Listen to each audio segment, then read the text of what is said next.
আসসালামু আলাইকুম ভাই ও বন্ধুরা, সবাই কেমন আছেন? এটা হচ্ছে আমার গ্রামের একটি হাট বা বাজার বলে যেটাকে।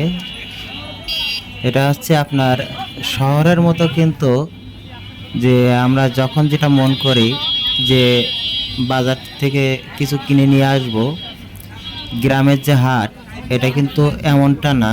এটা হচ্ছে সপ্তাহে একদিন বা 2 দিন হয়ে থাকে। এই হাটগুলো সাধারণত সপ্তাহে একদিন বা 2 দিন বসে, যেখানে আপনার বিভিন্ন রকম কাঁচা বাজার, মাছ, শাকসবজি, ফলমূল, বিভিন্ন রকম পণ্য সামগ্রী পাওয়া যায়। তেমন একটা বাজার হচ্ছে আমার এই গ্রামের একটি বাজার। খুব স্মৃতি জড়িয়ে আছে এই বাজার নিয়ে। ছোটোবেলায় আব্বু যখন বাজার করতো, বাজার করা শেষে দেখা যাচ্ছে 5 টাকা বা 10 টাকার কটকটি বা বাদাম এগুলো কিনে দিত।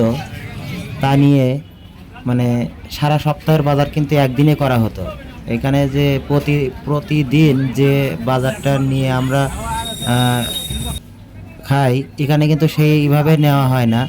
এখানে পুরো সপ্তাহের বাজার একদিনই করা হয়, সেইভাবে নিয়ে নেয় এবং ছোটোবেলা আমাদের কাছে দিয়ে দিত।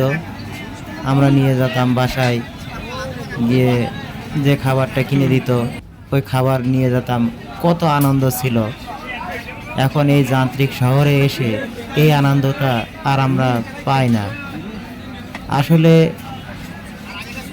এইরকম বাজার দেখলে মন মানে একটা শান্তিতে ভরে যায়।